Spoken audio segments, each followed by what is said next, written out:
los síndromes hemorrágicos como tal, primero vamos a entender qué es la hemostasia, ¿no? La hemostasia lo definen como un conjunto de procesos biológicos cuya finalidad va a ser mantener la fluidez sanguínea y la integridad del sistema vascular para evitar y detener la pérdida de sangre tras una lesión.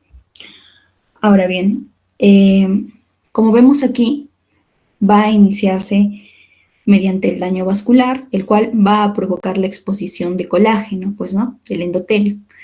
Esto, a su vez, va a generar una reacción de liberación plaquetaria, que las plaquetas, mediante sus gránulos, van a generar serotonina, y esto va a generar una vasoconstricción que va a disminuir el flujo sanguíneo. También esta reacción, mediante el tromboxano A2 y el ADP, va a generar una agregación plaquetaria que posteriormente generará el tapón hemostásico primario y finalmente el tapón hemostásico estable. Y a su vez esta reacción también, mediante la exposición de fosfolípidos plaquetarios, generará la coagulación, la cascada de la coagulación, que genera a su vez la trombina, la fibrina, provocando también la formación del tapón hemostásico estable finalmente. Ahora, todo esto es obviamente un esquema muy resumido que lo vamos a detallar más adelante. Pero para detallarlo, primero tenemos que conocer la estructura de lo que es una plaqueta, pues, ¿no? Entonces, bueno, como vemos aquí, las plaquetas como tal, en sí no van a formar solamente el tapón inicial, sino que van a actuar como centros de amplificación biológica, y esto es debido a sus gránulos. Entonces, las plaquetas tienen tanto gránulos alfa como gránulos densos. Los gránulos densos van a ser los encargados de producir, por ejemplo, el ADP, el ATP, la serotonina, el calcio y el fosfato dentro de estas plaquetitas, ¿no? En cambio, los gránulos alfa, vamos a tener ahí a proteínas adhesivas del plasma, como el fibrinógeno, el factor de von Willebrand, la fibronectina, tenemos péptidos, por ejemplo, el factor 4 plaquetario, tenemos factores de coagulación, como la proteína S, o los factores 5 y el factor 11, ¿ya? Entonces, todo esto, por ejemplo, los gránulos densos, como bien lo mencioné, contienen ADP, calcio, serotonina. Estos van a potenciar la agregación plaquetaria y también la vasoconstricción, mientras que los gránulos alfa lo que van a hacer es que van a contener proteínas adhesivas, como ya vimos el factor de von Willebrand, el fibrinógeno, etc. Y estos van a estabilizar el coágulo. Ahora bien, como vemos aquí también tienen sistemas tubulares. Estos sistemas tubulares son importantes, ya que estos sistemas tubulares junto a los gránulos van a permitir una liberación rápida de todo lo que mencioné anteriormente en cuanto al contenido, pues, ¿no?, de estos gránulos. Entonces lo van a liberar de forma rápida para que la respuesta hemostásica sea rápida y eficiente, pues, ¿no? Ahora bien, toda esta respuesta para la hemostasia no va a funcionar solamente con la plaqueta en sí, sino que nosotros vamos a ver a células endoteliales y los factores que van a intervenir en la hemostasia, ¿ya? Entonces, nosotros allí vamos a ver que el endotelio, en condiciones normales, va a tener un estado antitrombótico, mediante la liberación de prostaglandina, activador tisular del plasminógeno, trombomedulina y otros factores, pues, ¿no?, anticoagulantes. Pero cuando ya se da la lesión, el equilibrio va a cambiar hacia un equilibrio trombótico, y esto va a generar que se exprese, por ejemplo, el factor tisular, la activación plaquetaria y la coagulación. Entonces, como vemos aquí, todos estos factores de aquí, principalmente, van a ser parte del estado antitrombótico. Y una vez que ya se provoca la lesión, vamos a tener nosotros, pues, al factor de von Willebrand, el factor tisular, al factor Willebrand asociado con la adhesión plaqueta-colágeno, el factor tisular que es coagulante, etc. ¿Por qué? Porque ante la lesión se va a generar que, pues, el endotelio pase de un estado antitrombótico a un protrombótico. Ya. Ahora bien, en la hemostasia nosotros tenemos dos fases principales, que son la hemostasia primaria y la hemostasia secundaria. Y la hemostasia primaria es dependiente de las plaquetas y del endotelio, ¿no?, principalmente. En cambio, la hemostasia secundaria va a ser mediada por proteínas de coagulación plasmática. No obstante, tenemos que entender nosotros que ambas, tanto la hemostasia primaria y secundaria, van a ocurrir de manera simultánea. No va a ser que no ocurra primero y luego después, sino que van a ocurrir de manera simultánea. Entonces, en la hemostasia primaria, el evento inicial es el daño endotelial, que lo vimos hace un momento, que pues exponía el colágeno subendotelial y el factor de von Willebrand, y ambos, al ser trombogénicos, iban a generar pues, ¿no? toda la cascada que vimos hace un momento. ¿Ya?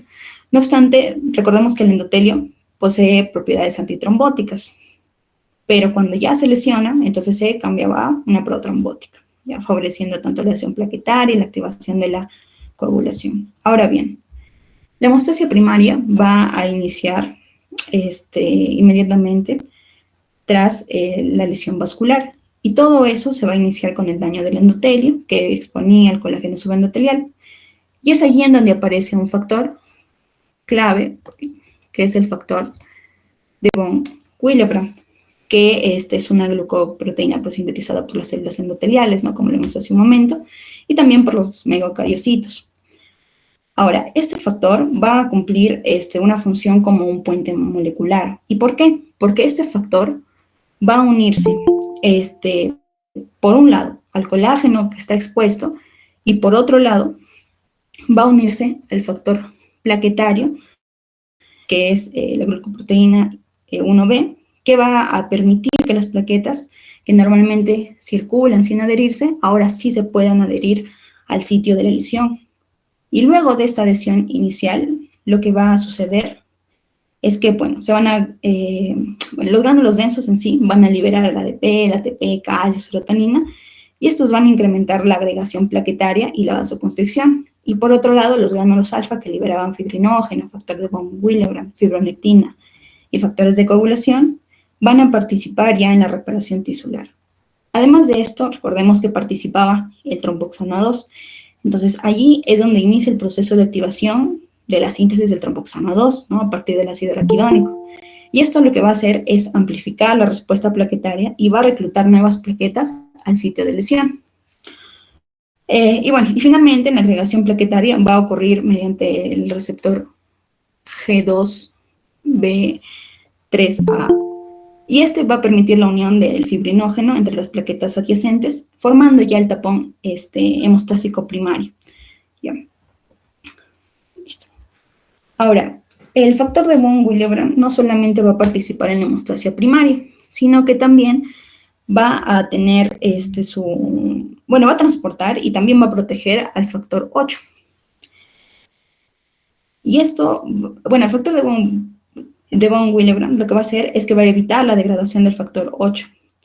Entonces, cuando está alterado este factor, lo que va a generar es que no solamente va a fallar la adhesión plaquetaria, sino que también puede producir la disminución del factor 8. Y esto puede generar un defecto mixto. Si bien es cierto, está mucho más asociado a lesiones en cuanto a la hemostasia primaria, pues debido a su relación con el factor 8, puede generar en sí el defecto mixto, ¿no? Listo. Listo. Ahora bien, vamos a ver a la coagulación, que es parte de la hemostasia secundaria. Vemos ahí que, pues, la coagulación tenemos dos vías, ¿no? La vía intrínseca y la vía extrínseca. La vía extrínseca tenemos al factor tisular y al factor 7, ¿no? Entonces, el factor tisular activará el factor 7 pasándolo al factor 7 activado. Y por otro lado tenemos la vía extrínseca, en donde se involucran factores como el factor 2, el factor 11, el factor 9, y tanto la vía extrínseca como la vía intrínseca llegan a converger en el factor 10, el cual, junto con el factor 5, va a formar el complejo de protrombina, ya, forma el complejo de, protrombinasa, el cual va a ser el responsable ya del paso de la protrombina a trombina. Y esta trombina va a desempeñar un papel fundamental, ya que, aparte de convertir el fibrinógeno en fibrina, va a amplificar la cascada, activando los factores 5, 8 y también el factor 11, los cuales van a estimular la activación plaquetaria, y estos van a establecer un sistema de retroalimentación positiva. Y la fibrina en sí, que ya va a estar formada, va a ser estabilizada por el factor 13, y eso va a generar como una red que va a reforzar el tapón plaquetario y lo va a transformar en núcleo estable. Ya.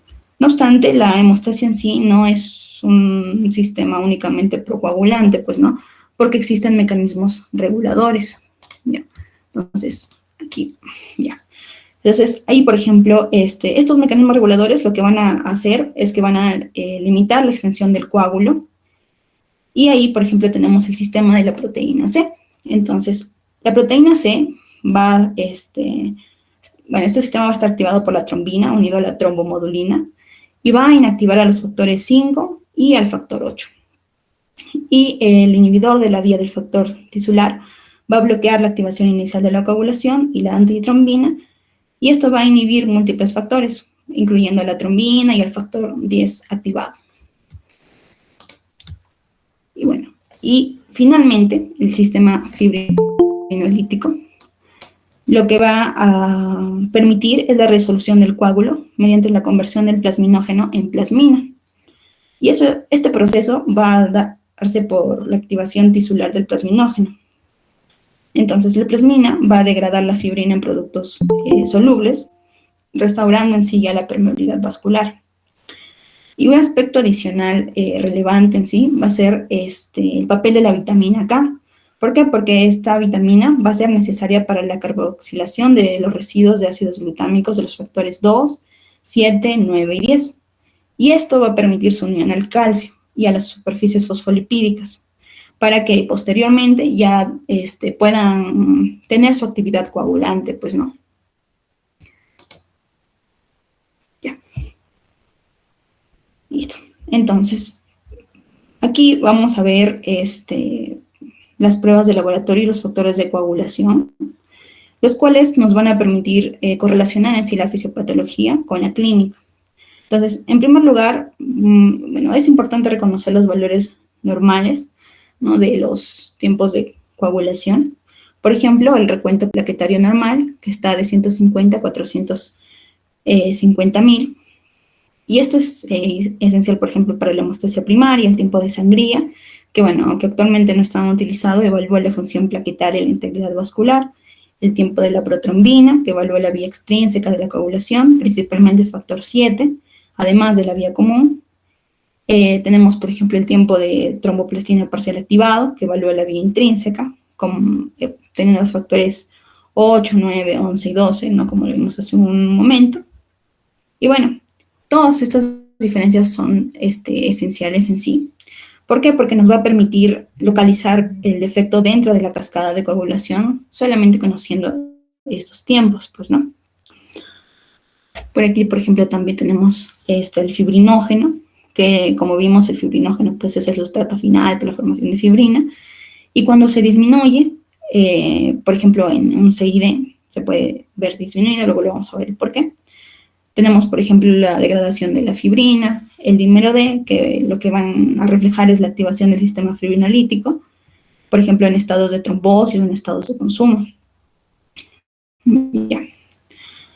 Ahora bien, recordemos que los factores 1, 2, 5 y 10 van a participar en la vía común, y estos van a ser esenciales para la generación de la trombina y la formación de la fibrina, pues, ¿no? Ahora, el factor 7, que pertenece a la vía extrínseca, va a ser el primero en alterarse cuando hay déficit de vitamina K. ¿Y esto por qué? Porque tienen una vida media muy corta. De hecho, es la vida media más corta dentro de pues, todos los factores de vitamina K, ¿no? El factor 7 que tiene de 4 a 6 horas. En cambio, el factor 2, por ejemplo, tiene de 60 a 72 horas. Entonces, cuando hay alguna alteración por déficit de vitamina K, el primer factor que puede verse alterado es el factor 7, pues, ¿no?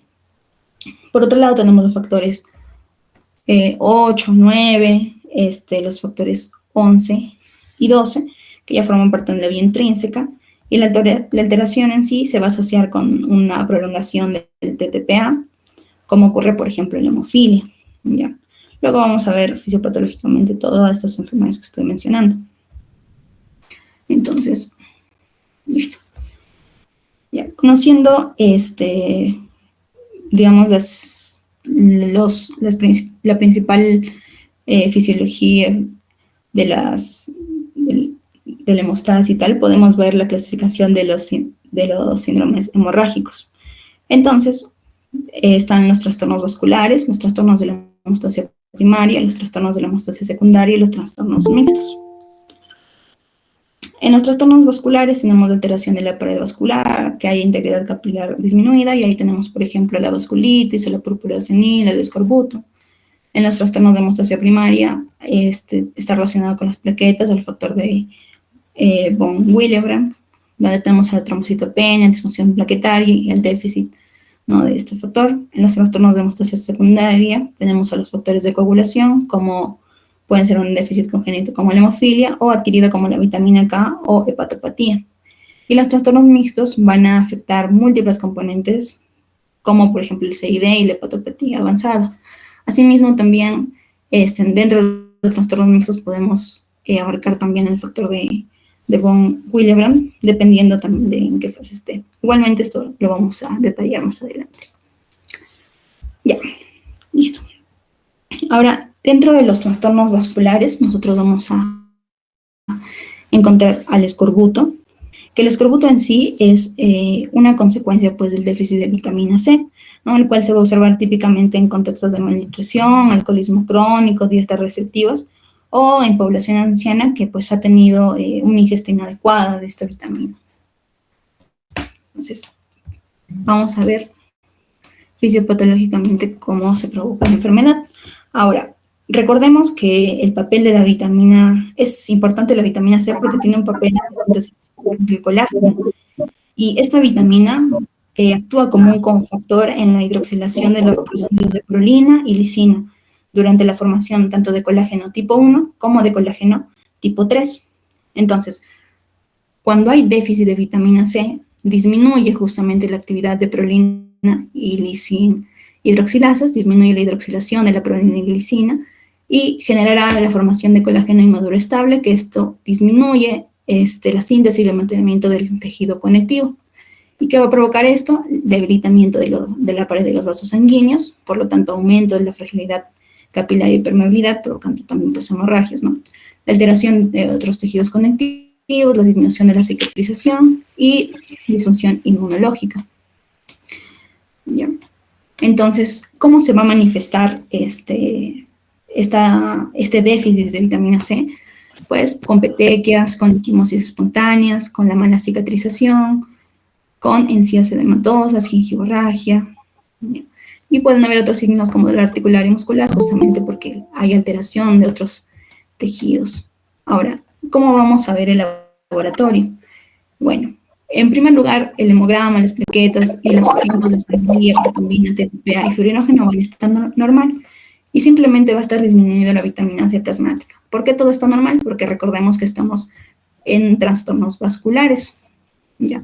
Entonces, es un problema hemorrágico, pero que afecta directamente a la parte vascular y no afecta en ninguna parte de la hemostasia. Entonces, por eso nada está alterado y solamente con el estudio específico de la disminución de la vitamina C plasmática podemos, digamos, observar alguna alteración en cuanto al laboratorio.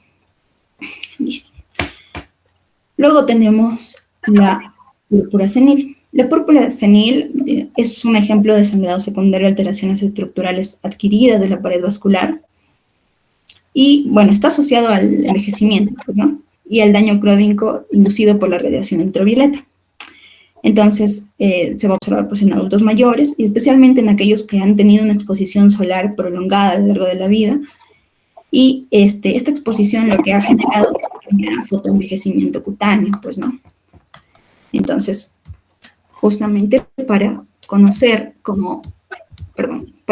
su fisiopatología, nosotros tenemos que recordar que la dermis lo que tiene como función en sí ser un soporte estructural, ¿no?, pues, de los vasos sanguíneos, y va a tener una matriz rica en colágeno y en elastina. Pero ¿qué pasa? Con el envejecimiento y con la exposición solar crónica va a generarse un daño en los fibroblastos y en la matriz extracelular. Esto a su vez va a generar una degeneración del colágeno y la elastina dérmica, finalmente generando una fragilidad capilar aumentada. Entonces, estos vasitos van a ser muy susceptibles a romperse ante traumatismos mínimos o incluso de forma espontánea.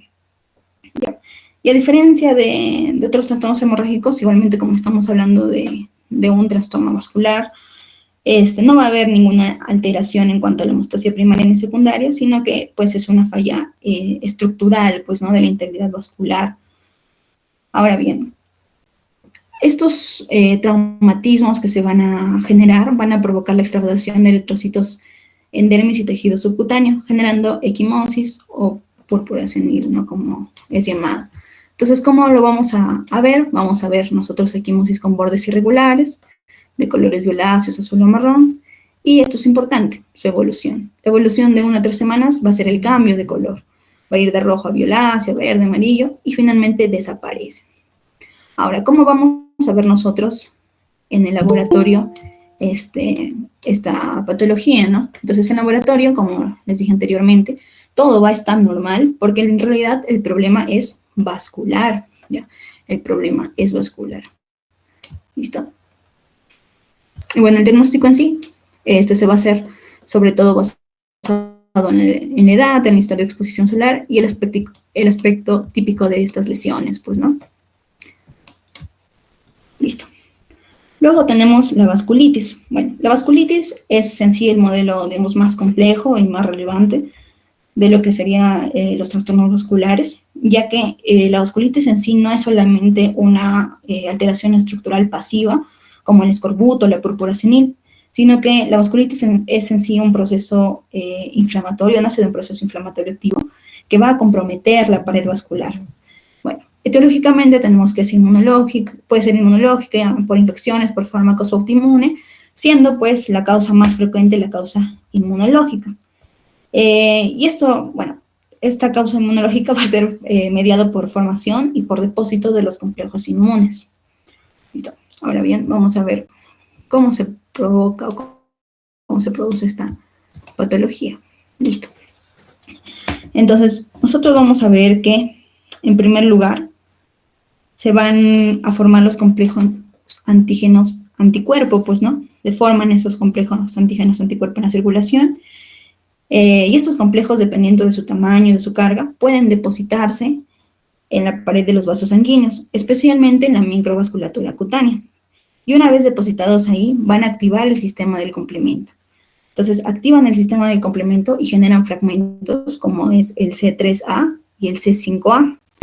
Y estos van a actuar como potentes quimiotácticos para los neutrófilos. Entonces, van a reclutar neutrófilos, pues, ¿no? Entonces, los neutrófilos que han sido reclutados se van a adherir al endotelio y van a liberar enzimas proteolíticas, radicales libres de oxígeno, ¿ya? Y también mediadores inflamatorios. Y todo esto va a provocar, pues, daño endotelial. ¿Ya? Provoca un daño endotelial.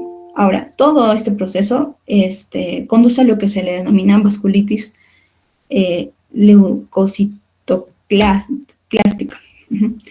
Y esto va a ser caracterizado por fragmentación de neutrófilos, necrosis fibrinoide de la pared vascular y extravasación de los eritrocitos. Y como consecuencia de este daño estructural inflamatorio, se va a producir un aumento de la permeabilidad y una rotura de los vasos pequeños. Y esto va a permitir la salida de la sangre, pues, hacia el tejido circundante, generándose las manifestaciones principalmente en la piel, como son la púrpura palpable, que no desaparece la digitopresión, el predominio en extremidades inferiores, lesiones simétricas, dolor ardor, y puede evolucionar hacia úlceras o necrosis.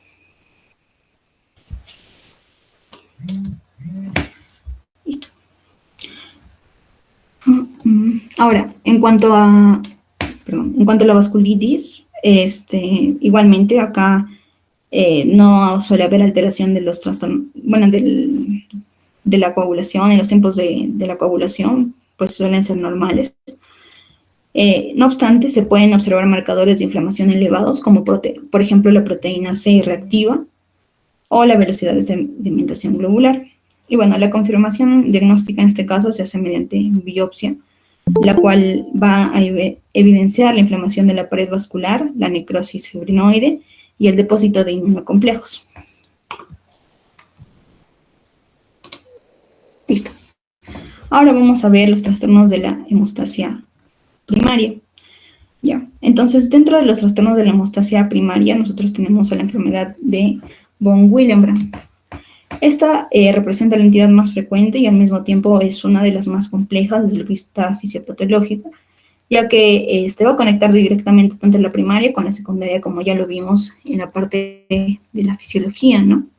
Entonces, etiológicamente, se trata de un trastorno hereditario, generalmente autosómico dominante, y es caracterizado por una deficiencia ya sea cuantitativa o cualitativa del factor de von Willebrand. Ahora, para conocer su fisiopatología como tal, recordemos pues que el factor de von Willebrand es una glicoproteína, ¿no?, que estaba sintetizada por las células endoteliales, los megacariocitos, como lo dije anteriormente, y va a cumplir con sus dos funciones esenciales, que es, uno, que va a mediar la adhesión plaquetaria al endotelio a través de la interacción con el colágeno y el receptor plaquetario, y otro que va a actuar como proteína transportadora del factor 8, protegiéndolo de la degradación plasmática, pues, ¿no? Ahora, en la enfermedad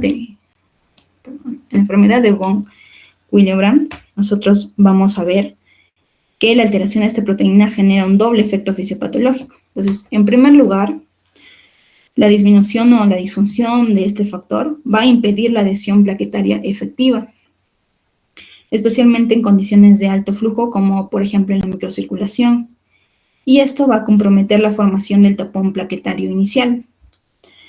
Y en lugar, al perder su función como transportador del factor 8, este se va a degradar más rápidamente y por tanto va a afectar en la hemostasia secundaria.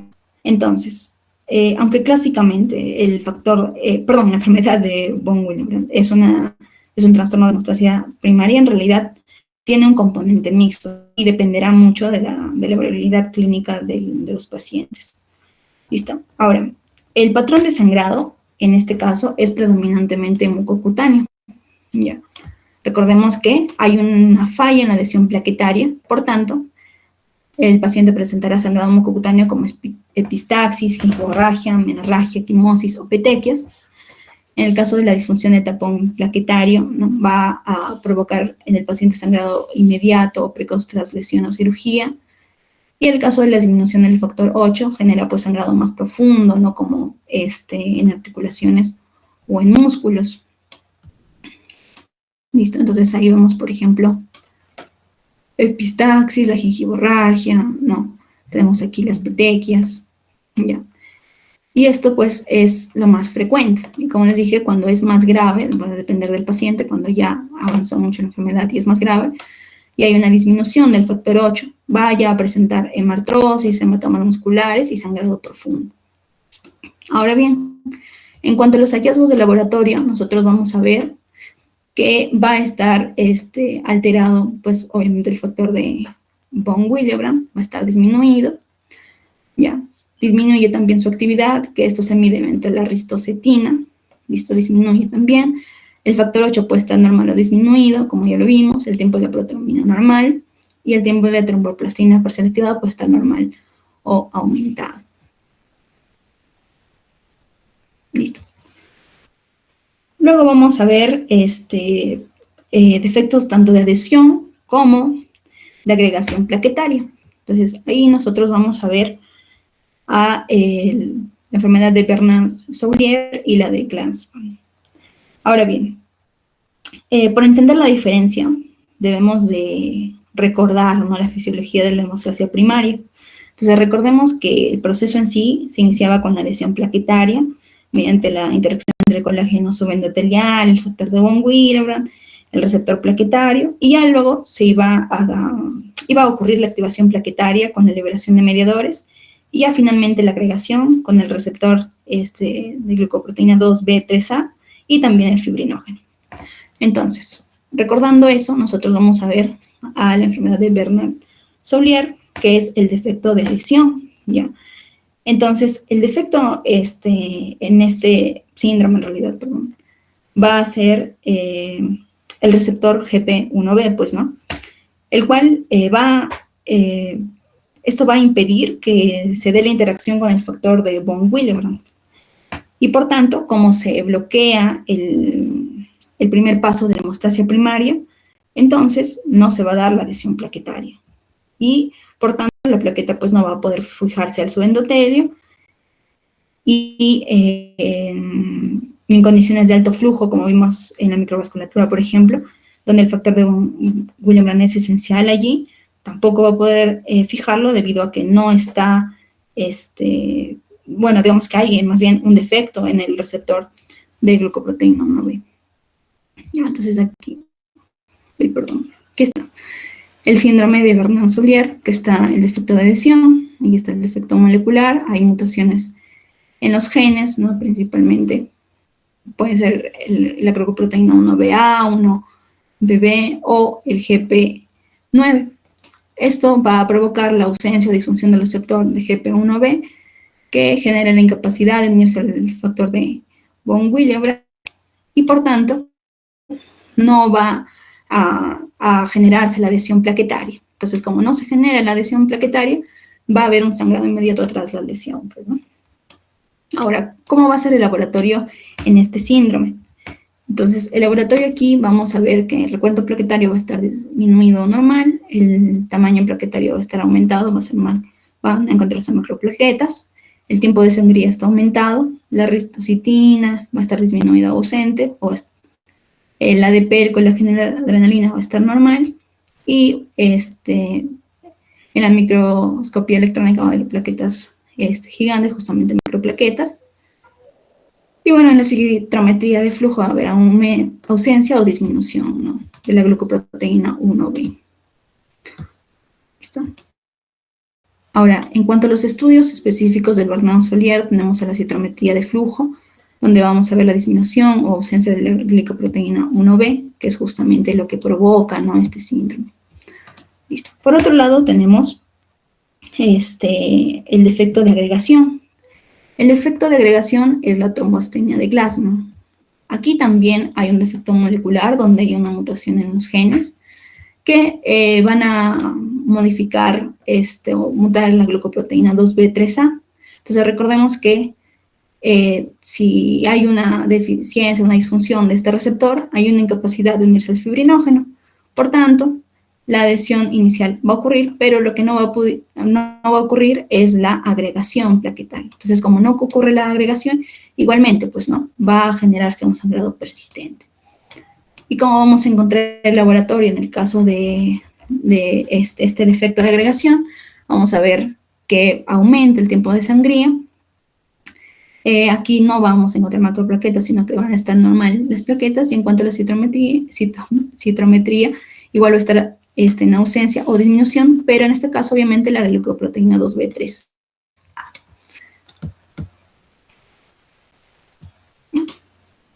Listo. Bueno, como siguiente patología, vamos a ver a la púrpura trombocitopénica inmune, en la cual, bueno, esta va a representar en sí un modelo clásico de alteración cuantitativa de las plaquetas, que va a ser mediado por mecanismos inmunológicos. Entonces, dentro del punto de vista, vamos a ver acá, etiológico, nosotros vamos a ver que el PTI puede ser primario o secundario. En el caso del primario, no se identifica una causa subyacente. En cambio, en la causa secundaria va a estar relacionado con infecciones, ¿no?, como el VIH, el Helicobacter pylori, enfermedades autoinmunes como el lupus eritematoso sistémico, neoplasias, fármacos, y realmente en posvacunación. Pero el más común, digamos, dentro de su etiología, pues es la primaria, ¿no?, que es idiopática. Ahora, el grupo más afectado van a ser justamente las mujeres, son mujeres adultas, el grupo más afectado. Listo. Ahora bien, vamos a ver fisiopatológicamente cómo es que se produce esta PTI. Bien.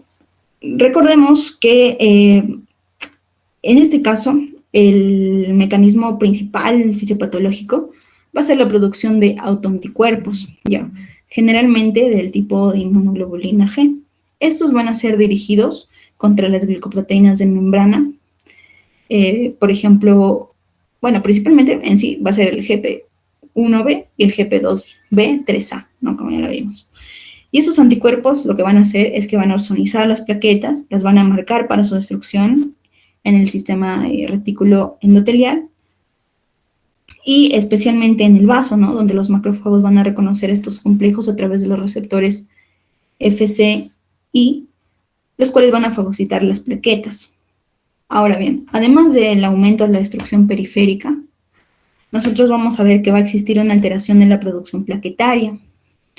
¿Y esto por qué se va a dar? Y esto se da debido a que los anticuerpos van a afectar a los megacariocitos en la médula ósea. Y esto va a provocar que se reduzca la liberación efectiva de plaquetas, pues, ¿no?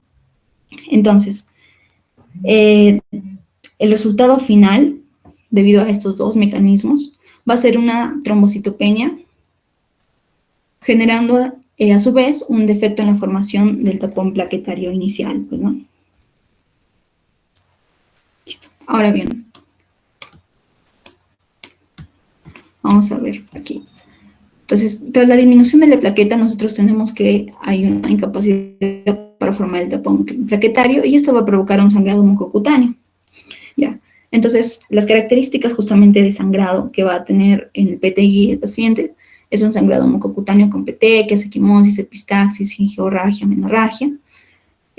No va a haber alteraciones en la coagulación, pero sí va a haber sangrados profundos generando hematomas o hematomas musculares, ¿no? Bueno, siendo esto no tan característico, en realidad el sangrado mucocutáneo es lo que predomina, pues, ¿no? Listo. Ahora bien, vamos a ver el laboratorio. Entonces, allá.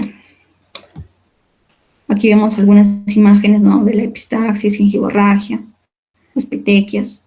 Y bueno, los signos de alarma que se tienen que tener en cuenta, ya, que son las plaquetas menor a 20.000, el sangrado intracraneal que puede generar cefalea, vómitos o déficit neurológico, y la anemia por sangrado crónico. Listo. Ahora bien, en cuanto a los hallazgos de laboratorio, vamos a ver que el recuento plaquetario obviamente va a estar disminuido, ya lo vimos el porqué, el tiempo de sangría está prolongado, en el frotis de sangre hay disminución de las plaquetas, sin anquistocitos, no hay cambios en la morfología, prueba de negativas, y en la médula ósea va a haber un aumento, los megacariocitos, o pueden estar normales con maduración conservada, no dependen mucho del estadio. El diagnóstico se va a hacer mediante su clínica, más el laboratorio, y la exclusión de otras causas de trombocitopenia, ¿no? En realidad, este diagnóstico se hace más por exclusión en sí. Listo. Entonces, acá vemos, por ejemplo, un diagrama de cómo es el PTI diagnóstico reciente, en donde tenemos que si hay un sangrado activo y hay menos de 30.000 plaquetas, entonces se tiene que hacer un IGIV de control a las 24 horas. Si hay un sangrado activo que persiste, entonces se le da prednisona, si desaparece se hace una observación y control a las 72 horas. Si es que hay un sangrado cutáneo mucoso, factores de riesgo, prednisona de control a las 72 horas. Si genera una hemorragia activa, igual se deja un IGIV. Y si es que la prednisona de control a las 72 horas es estable o hay mejoría clínica, entonces se continúa, ¿no?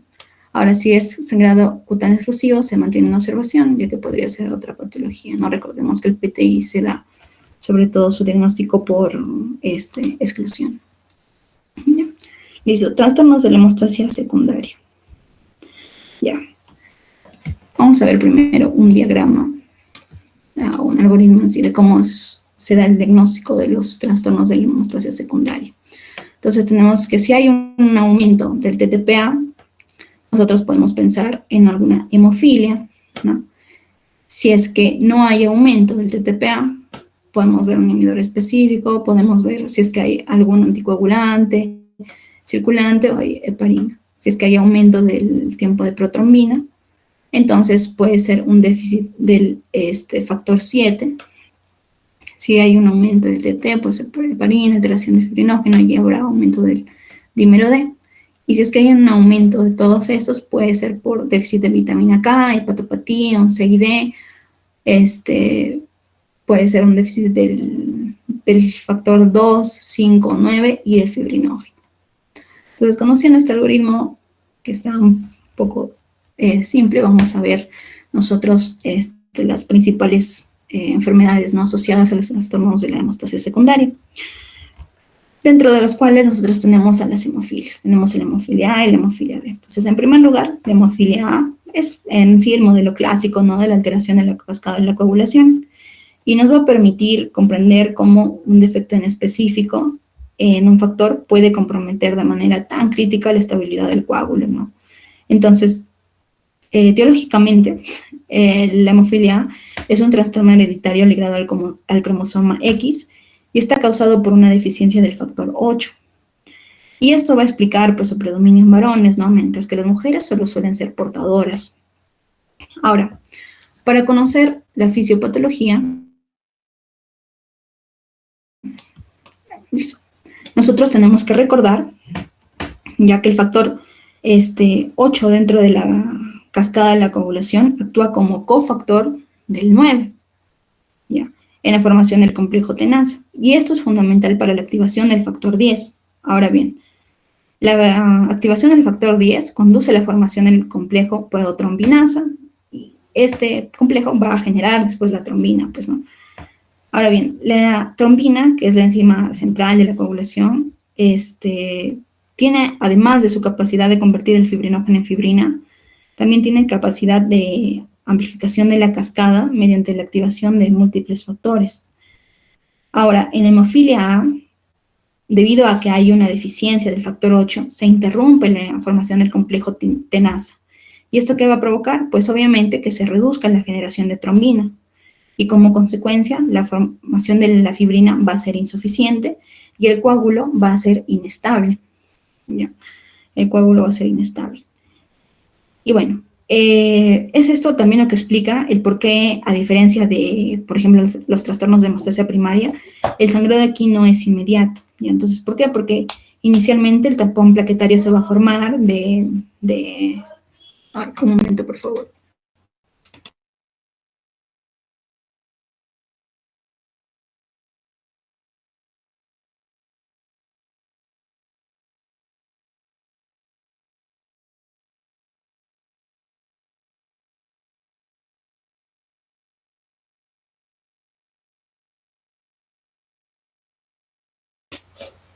Ya, disculpen. Va, donde me quedé. Bueno, ya. Entonces, ya, como les venía diciendo, aquí no hay un sangrado inmediato, ¿ya? No hay un sangrado inmediato, como en los trastornos de hemostasia primaria, por ejemplo, porque acá el tapón sí se va a formar, pero no se va a estabilizar con fibrina, ¿no? Entonces el sangrado va a aparecer, pero de forma tardía. Y esto se va a traducir, pues, en que el paciente va a tener hemorragias profundas, siendo lo más característico aquí la hemartrosis, ¿no?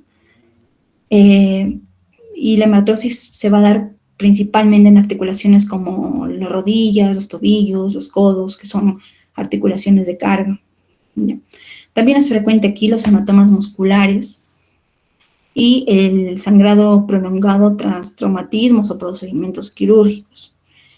Y en cuanto al laboratorio, vamos a ver aquí, nosotros vamos a ver que va a estar prolongado el tiempo de tromboplastina parcial activada, ya, y va a disminuir la actividad del factor 8 en las pruebas específicas. Listo. Ahora, por otro lado tenemos la hemofilia B. La hemofilia B también es conocida como la enfermedad de Crismas y es un trastorno hereditario de la coagulación ligado al cromosoma X, que está caracterizado en sí por el déficit del factor 9. Ahora bien, tanto la hemofilia A como la hemofilia B, la verdad es que comparten características clínicas y fisiopatológicas similares, pues porque ambos van a tener defectos justamente en la cascada de la coagulación, ¿no? Ahora, vamos a recordar que el caso de la hemofilia B que afecta al factor 9, ya, el déficit del factor 9 va a impedir la formación adecuada del complejo en sí, lo que va a reducir la generación de trombina y en consecuencia la formación de la fibrina, ¿no? Entonces, al igual que la hemofilia A, el tapón plaquetario se va a iniciar y se va a formar, pero no se va a lograr estabilizar. lo que va a explicar justamente el patrón clínico de sangrado tardío, ¿no? Al igual que la hemofilia. Entonces, acá también van a presentar hemorragias profundas. La martrosis también va a ser la característica más significativa en este caso. También van a presentar hematomas musculares, sangrado profundo tras traumatismos o procedimientos quirúrgicos. Y la gravedad de la enfermedad en sí va a depender del nivel residual del factor 9. Y aquí tenemos una clasificación que es la leve, la moderada y la severa, ¿no? Que en realidad se comparte para ambas hemofilias. En la cual tenemos que la leve está en la actividad del factor de 5 a 40%, la moderada de 1 a 5 y la severa menor a 1.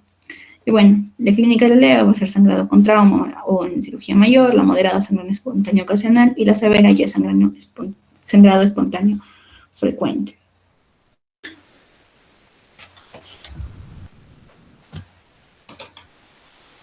Listo. Ahora vamos a ver el déficit de vitamina K. Este déficit nos va a surgir a partir de malnutrición, de mala absorción intestinal, como por ejemplo en enfermedades hepatobiliares, en uso prolongado de antibióticos que pueden alterar la flora intestinal, o también por la administración de antagonistas de la vitamina K, como es la warfarina. Ahora, para entender la fisiopatología, nosotros tenemos que recordar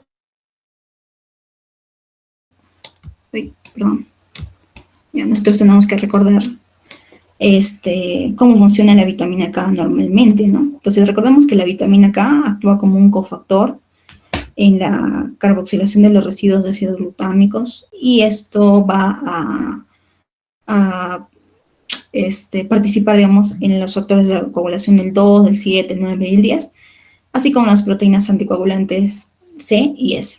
Ahora, este proceso de carboxilación es esencial porque va a permitir que estos factores adquieran la capacidad de unirse al calcio, y esto es indispensable para su fijación a las superficies fosfolipídicas de las plaquetas activadas. Y si esta modificación no sucede, entonces los factores de coagulación pueden estar presentes en el plasma, pero son funcionalmente inactivos, ya que no van a poder participar en la formación de complejos enzimáticos necesarios para la formación de la trombina. Entonces, si nosotros recordamos la cascada de la coagulación, recordemos que había la formación del complejo protrombinasa y la generación de la trombina. Y estos dependen de la interacción de los factores con el calcio y las membranas plaquetarias. Por tanto, cuando hay déficit de vitamina K, lo que va a generar es que va a interrumpir múltiples pasos de la coagulación de forma simultánea. Ya, acá lo vemos. Y por tanto, esto se va a traducir en un sangrado que puede ser tanto mucocutáneo como profundo, dependiendo obviamente de la severidad del déficit, ¿no? Siendo particularmente evidente cuando hay un traumatismo, cuando pasa después de una cirugía, ¿no? Cuando es posquirúrgico. Bien. Ahora, en hallazgos de laboratorio, nosotros vamos a ver que el hallazgo más temprano que nosotros podemos encontrar es justamente la prolongación del tiempo de protrombina, debido a que recordemos que el factor 7, que es el que pertenece a la vía extrínseca, tenía el tiempo de vida más corto. Entonces, por tanto, el tiempo de protrombina se va a alargar, ya que medía pues la vía extrínseca, ¿no? Ya. A medida que el déficit va a progresar, también se va a prolongar el tiempo de tromboplastina parcial activada, y esto va a reflejar el compromiso de la vía intrínseca. Ahora bien, el recuento plaquetario va a parecer normal, lo que va a diferenciar este trastorno de los trastornos pues, de defectos de hemostasia primaria, pues, ¿no? ¿Listo?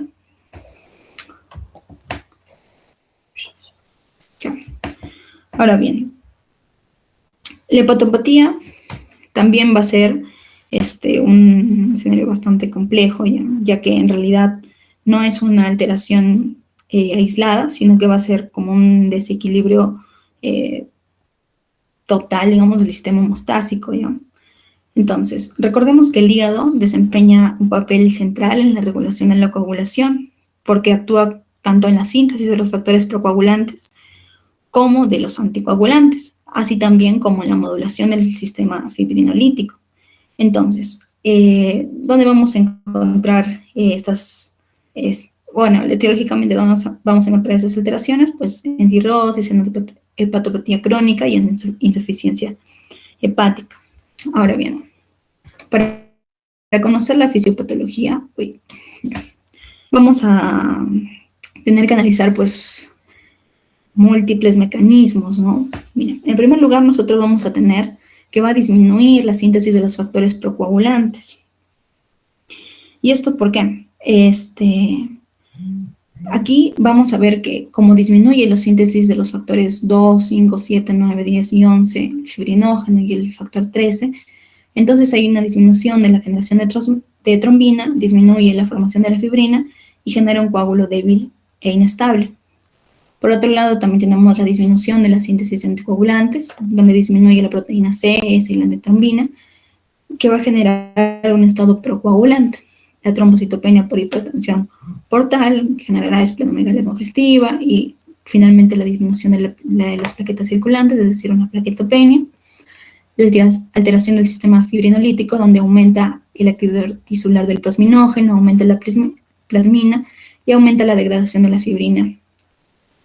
Y la disfunción plaquetaria, ya que hay una alteración cualitativa en sí de las plaquetas por los cambios en la membrana, por los defectos de la adhesión y agregación, y pues va a generar que hayan plaquetas funcionalmente anormales, generando también que la hemostasia primaria esté comprometida.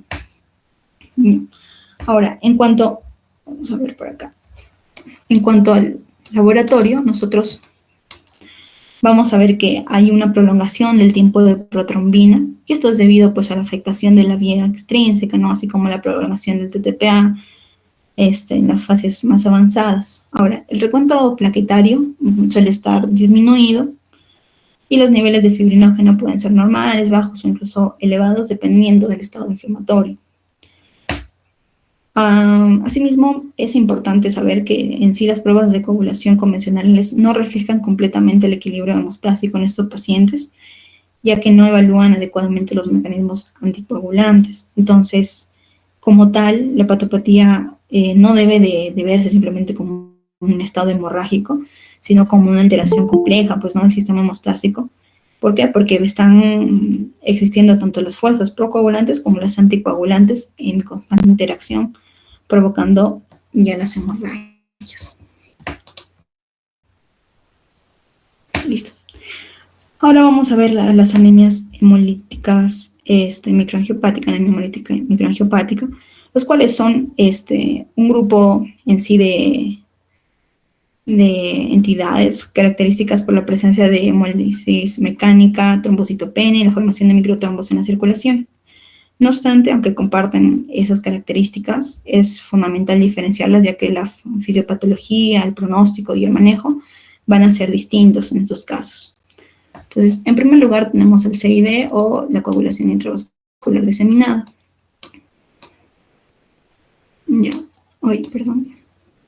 Listo.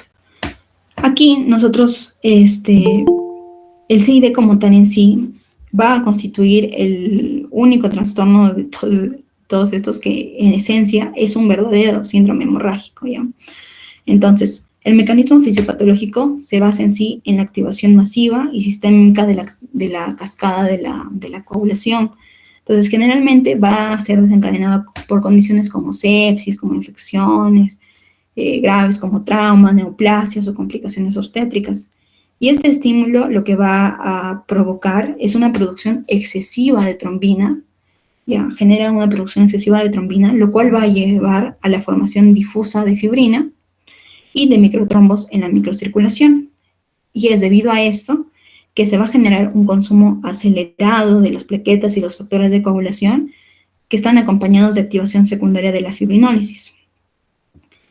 Y es por ello que la CID se va a caracterizar por un estado dual, donde va a haber trombosis y sangrado, ¿ya?, de forma simultánea. Ahora, desde el punto de vista del laboratorio, nosotros vamos a observar que va a haber pues trombocitopenia, prolongación del tiempo de protrombina y del TTPA, la disminución del fibrinógeno y la elevación marcada del dímero D. Y los hallazgos claves en este caso son, por ejemplo, la trombosis microvascular en múltiples órganos, el sangrado y la falla orgánica múltiple, ¿no? Ahora, en cuanto a la púrpura trombótica trombocitopénica, o también llamada PTT, pues va a presentar un mecanismo completamente distinto, como vemos aquí. Perdón, listo. Aquí vamos a ver que en este caso el problema no es la activación global de la coagulación como en CID, sino que más bien va a ser la deficiencia de la enzima ADAMS13, que la función en sí va a ser fragmentar los multímeros de alto peso molecular del factor de von Willebrand. Entonces, cuando esta enzima está disminuida o está ausente, estos multímeros van a permanecer intactos y altamente activos, promoviendo una agregación plaquetaria excesiva en la microvasculatura. Y esto va a dar lugar a la formación de microtrombos ricos en plaquetas, sin necesariamente generar un consumo significativo de factores de coagulación. Entonces, es debido a esto que, por ejemplo, si nosotros vemos en el laboratorio, en el CID, vamos a observar nosotros que los tiempos de coagulación suelen ser normales, por ejemplo, en el TTPA, el fibrinógeno, el TP. Pero lo que sí suele caracterizarse es por una plaquetopenia severa, ¿no? Debido justamente al consumo plaquetario. ¿Ya? Algo importante es que en el caso del PTT nosotros encontramos a equistocitos, ¿no? En el frotis de sangre periférica, y eso es debido ya a esos equistocitos en realidad se forman pues de forma mecánica. ¿Ya? Listo. Ahora, los desencadenantes pueden ser idiopáticos, congénitos, por fármacos, por embarazo, entre otros, pero lo más frecuente es lo idiopático, en el caso del PTT. Luego tenemos el SHU o síndrome urémico hemolítico. Entonces, en el SHU o síndrome urémico hemolítico, nosotros vamos a ver que tenemos el SHU típico, que es el más común, que se puede dar por la infección del E. coli, ya que es productora de la toxina Shiga, o el SHU atípico, que está dado por mutaciones en regulación del complemento, en embarazos, fármacos, trasplantes, o puede ser autoinmune. Ahora, se dice en sí que el hallazgo predominante en el SHU va a ser la insuficiencia renal aguda, insuficiencia renal aguda. Ahora bien, ¿cómo se da la fisiopatología? Entonces vamos a ver el SHU típico, donde está la toxina Shiga, que se une con el GB3, ya provoca ahí la lesión endotelial en la microvasculatura, principalmente en el riñón, generando justamente una insuficiencia renal aguda, y tras esta lesión pues se va a activar el complemento, la vía alternativa, pero en el SHU atípico va a generar mutaciones, y eso va a provocar que haya formación de microtrombos plaquetarios. Entonces va a provocar tanto una hemólisis mecánica como un consumo plaquetario. Y la tríada clásica del SHU va a ser la anemia hemolítica microangiopática, la trombocitopenia y la lesión renal aguda, ¿no? Que se va a caracterizar por la oliguria, por el aumento de la creatinina y la proteinuria. Ahora, en cuanto al laboratorio, nosotros vamos a ver que las plaquetas van a estar pues disminuidas, los tiempos, el tiempo de protrombina, el TTP van a estar normales, el fibrinógeno puede estar normal o aumentado, el dímero D igualmente normal o aumentado, y se van a encontrar equistocitos, ¿no? ¿Por qué? Porque hay hemólisis mecánica. Igualmente en el PTT también, de forma mecánica se forman los equistocitos debido a la hemólisis mecánica. ¿Ya?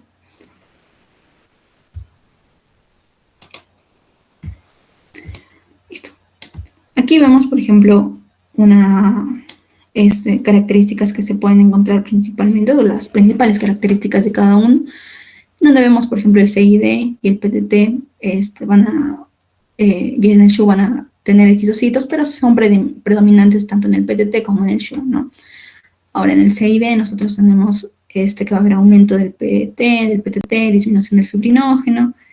El PTT va a ser por disminución del ADAMS13, ¿no? Por el déficit del ADAMS13. Va a generarse más alteración a nivel neurológico, en cambio en el SHU se daba más alteración a nivel renal, y en el PTT había una plaquetopenia severa, ¿ya? Y bueno, aquí tenemos un cuadrito, el cual es un cuadro en el cual pueden observar todas las diferencias de estas tres patologías, ya recordando que el CID es en realidad un síndrome hemorrágico como tal, ya no obstante estos dos también provocan hemorragia y por eso es que los he incluido. Ya. Entonces aquí tenemos los encadenantes, ya sabemos, el CID, sepsis, trauma, el PTT, déficit de Adams 13, el SHU, la infección por el Helicobacter, ya.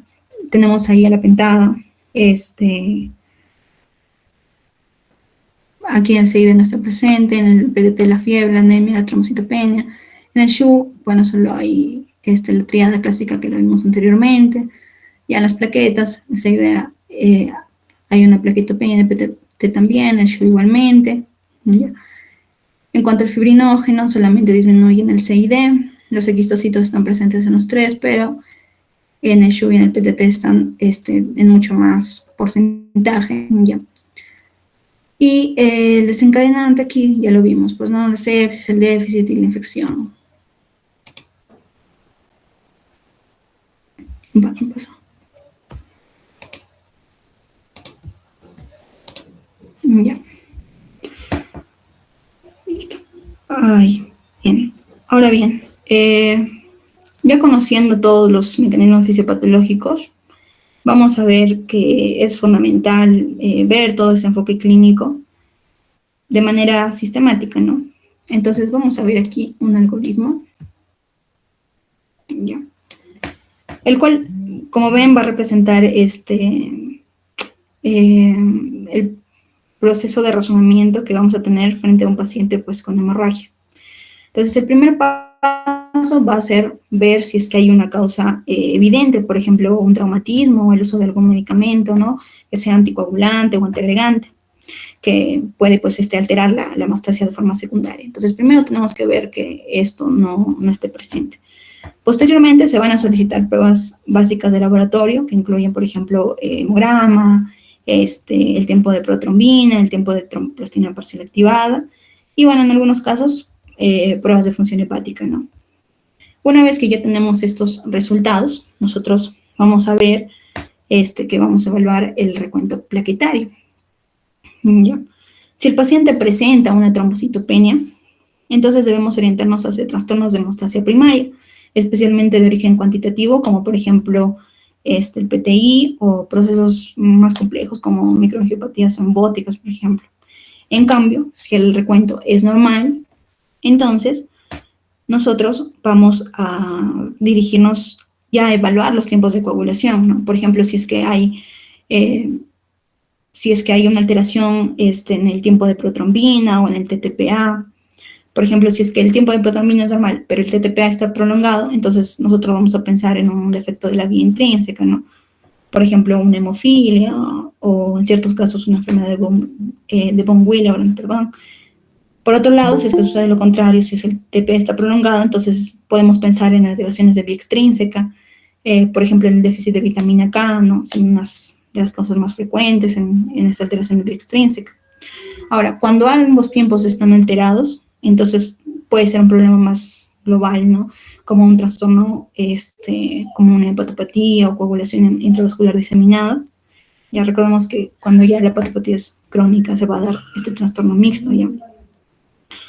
Listo.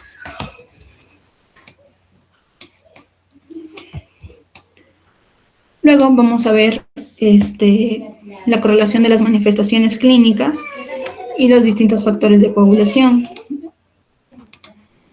Aquí vamos a ver que se pueden manifestar, por ejemplo, o bueno, el paciente puede tener, por ejemplo, epistaxis, menorragia, gingivorragia, y son relativamente comunes en múltiples trastornos, como vimos, ya que van a depender en sí de gran medida de la hemostasia primaria y de la integridad vascular, pues, ¿no?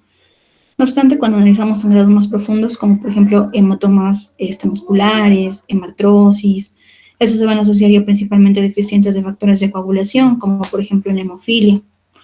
Bien.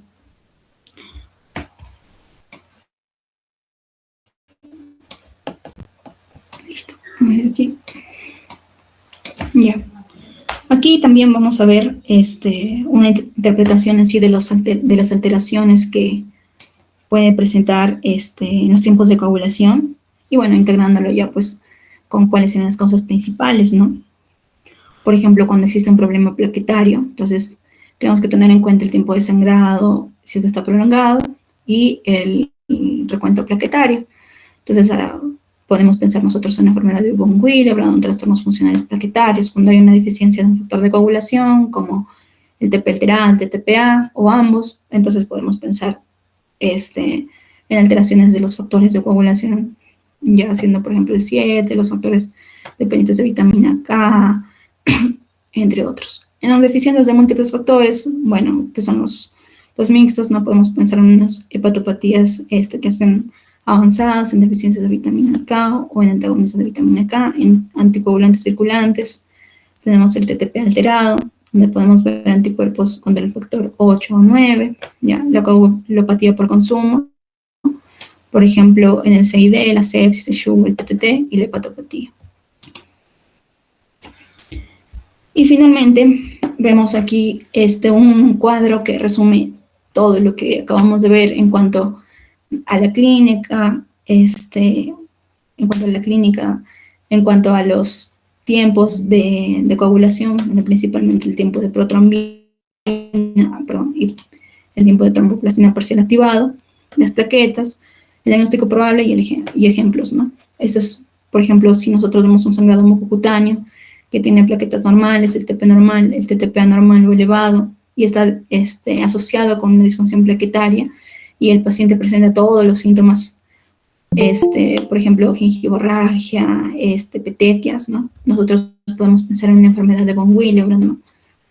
En el caso de un mucocutáneo, de que tenga un sangrado mucocutáneo, pero el defecto sea de adhesión o agregación, recordemos que está asociado con el síndrome de Bernard-Solier, ¿ya? En el caso de que el sangrado sea profundo, en artrosis o hematomas, y solo está alterado el TTPA, entonces nosotros pensamos en un defecto de la coagulación, y como está alterado el TTPA, nosotros vemos que el defecto asociado está en la vía intrínseca, entonces pensamos en una hemofilia, que puede ser A o B. Si el sangrado es postquirúrgico y está solamente alterado el TP, entonces sabemos que está alterada la vía extrínseca, ¿no? Por tanto, puede ser un déficit de vitamina K de forma temprana. Si el sangrado es generalizado, están alteradas los dos tiempos principales, podemos pensar en un CID. Si es que hay trombosis o hemólisis y hay una plaquetopenia, podemos pensar en un PTT o en un SHU. Y si es que el sangrado es mucocutáneo con laboratorios normales y sangrados pues pequeños, digámoslo así, entonces podemos pensar simplemente en un trastorno vascular, ¿no? Como un escorbuto, una púrpura senil o vasculitis. Entonces, como ven aquí, está todas las enfermedades que hemos tratado de forma simplificada, tanto en clínica, bueno, priorizando obviamente qué tipo de sangrado tiene, recuento plaquetario, los tiempos, y relacionado con las vías, ¿no?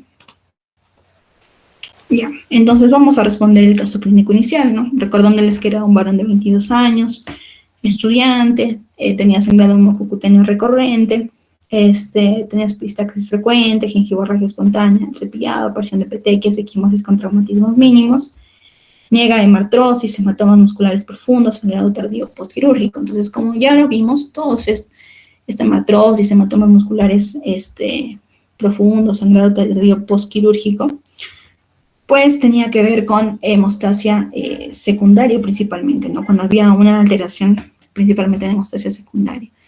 Ya, entonces, vemos aquí antecedentes, no tiene cirugías, no usa AINES de anticoagulantes, su madre está con historia de amenorragia, y el examen físico presenta petequias en miembros inferiores y no presenta esplenomegalia.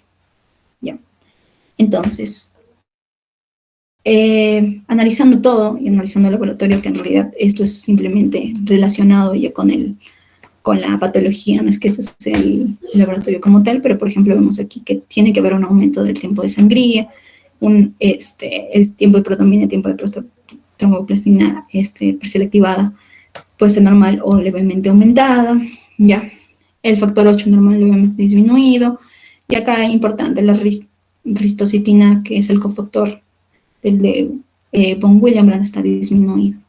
Entonces, por todas las características, obviamente, estamos hablando de una enfermedad de von Willebrand, ¿no? Que ya hemos visto esa es su fisiopatología.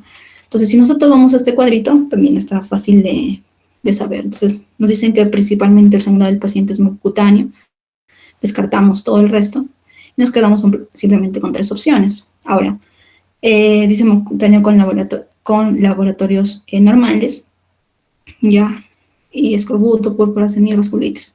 Ahora, recordemos que en estos casos, por ejemplo, en la púrpura senil había cambios en los hematomas que se generaba, nunca nos describen eso, los descartamos. No. En caso del escorbuto se daba etiológicamente en personas ancianas, no con malnutrición, tampoco nos dicen eso, entonces los descartamos.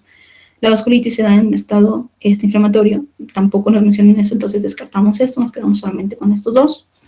¿Ya? Y tenemos solamente 2 posibilidades, ¿no? Entonces, recordemos que en el caso del defecto de adhesión o agregación puede haber una plaquetopenia. No obstante, en nuestro caso no nos indican que hay una plaquetopenia, sino que más bien las plaquetas están normales y es el tiempo de tromboplastina activada el que está aumentado. Por tanto, estamos hablando de una enfermedad de von Willebrand. Ya. Y listo. Eso sería todo. Muchas gracias por su atención. Y bueno, cualquier duda o consulta me la pueden hacer.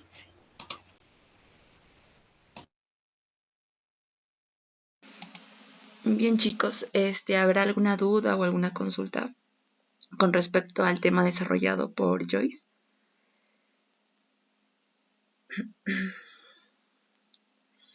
Bueno, si no es así, muchas gracias, Joyce, por tu excelente exposición y bueno, por compartir esos conocimientos que estoy segura que nos va a ser de mucha ayuda. Bueno, agradezco también a los presentes, a los participantes. Gracias por su presencia y por haber prestado atención a esta ponencia. Bien, chicos, ahora pasaremos a lo que vendría a ser el post-test. Recuerden que el desarrollo del post-test es importante para la certificación, así que no se vayan y denme un minutito para poder enviarles el link por acá, por el chat del Meet.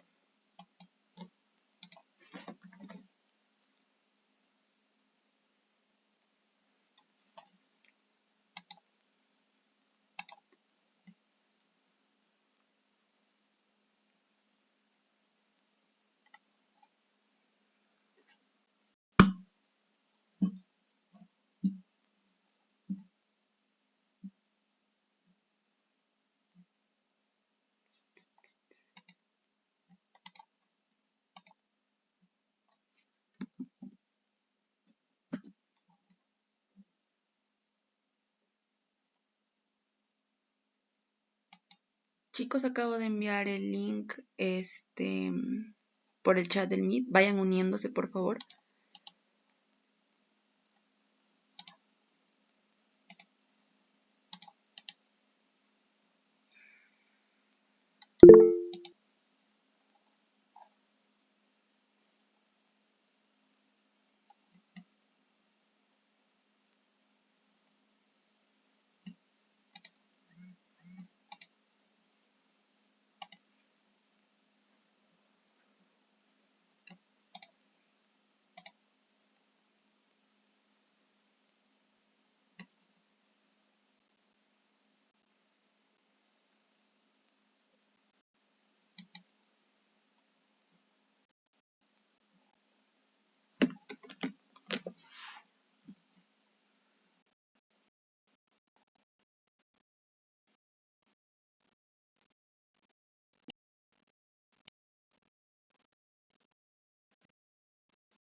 Bueno, chicos, el post ya se finalizó para todos los que han completado y la reunión también ya con esto finaliza. Pueden ir abandonando la sala. Muchas gracias y los esperamos en la próxima sesión. Y los que estaban preguntando sobre las fechas de las sesiones que se vienen, las fechas ya están colgadas en la página de Instagram de CPA, chicos.